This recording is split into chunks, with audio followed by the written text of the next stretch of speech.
Hey everyone, today I'm going to show you how to create this automated progress bar from scratch using Filmora editor.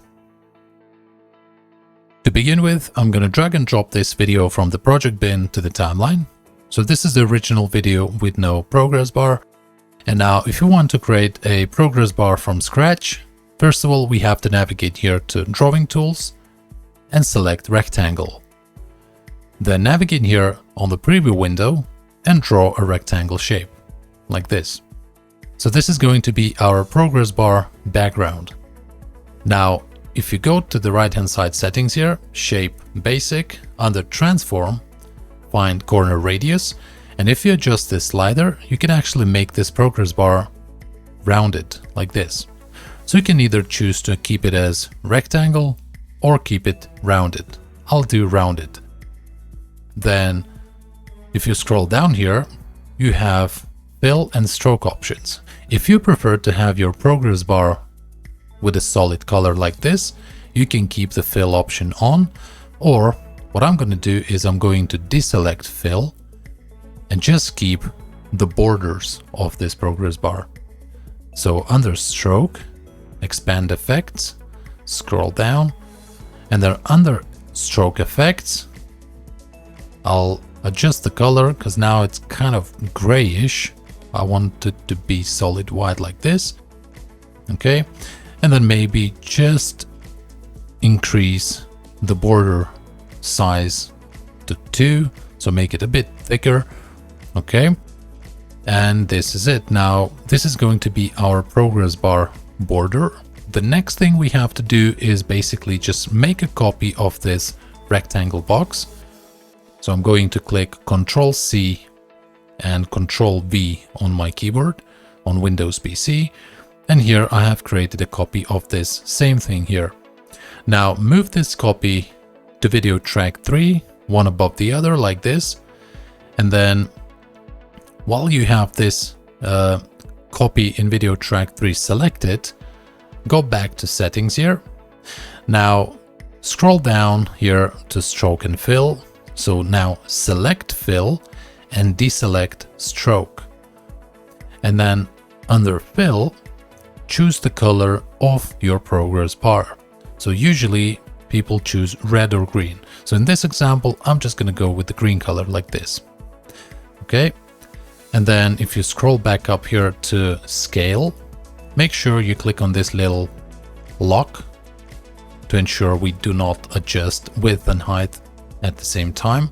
We don't want uniform scale, and change the width to something like 99 and height to, let's say, maybe 90.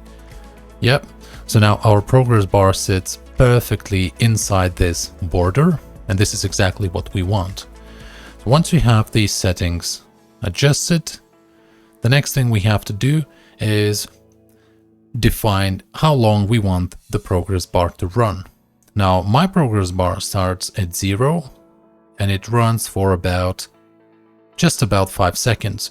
So what you can do is just drag these rectangle drawings like this, both of them at the same time like this.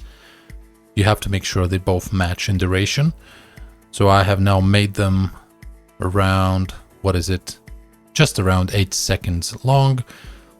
Okay, so this is how long I want my progress bar to be visible. And the next thing we have to do, once we define the duration of the progress bar, on this rectangle in video track 3, this rectangle is basically the green one. Right click and click on Create Compound Clip. Click OK here. And now you'll notice that in video track 3, we have this green clip, which is the compound clip now.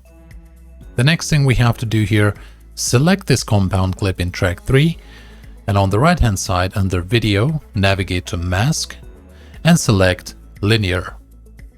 Once you select linear, find rotate and change this from 0 to 180. Now once you do that, find position and adjust value of X up until the green color is completely gone from the progress bar. So this should be fine. Then click here to add keyframe. So we are adding keyframe right at the beginning of this clip. This is where the progress bar is going to start. Then move the playhead to the point where you want the progress bar completed. So let's say I want the progress bar to complete around this point in time here at 4 seconds 22. Then navigate back here and add a keyframe on the position again. Okay, so you'll see this little diamond here. We have just added a keyframe, and also adjust the value of X on the position here until this progress bar is fully loaded like this. And that's it. Now, if I move the playhead to the start, replay the clip, and this is our progress bar. And as you can see, the progress bar fully loads by the time it reaches this keyframe. So you can go ahead and play around with these keyframes. So if I move this keyframe like this around here, as you can see, I just click and drag it out. That would mean my video will run and the progress bar will only complete when it gets here. So if I play, see, the progress bar is now loading a bit slowly. And if I manually drag this keyframe here, the progress bar is going to load very quickly. And that's it, guys. This is how you create progress bar from scratch. I hope this was useful. Please don't forget to like this video, subscribe to this channel, and see you in the next one. Thank you for watching.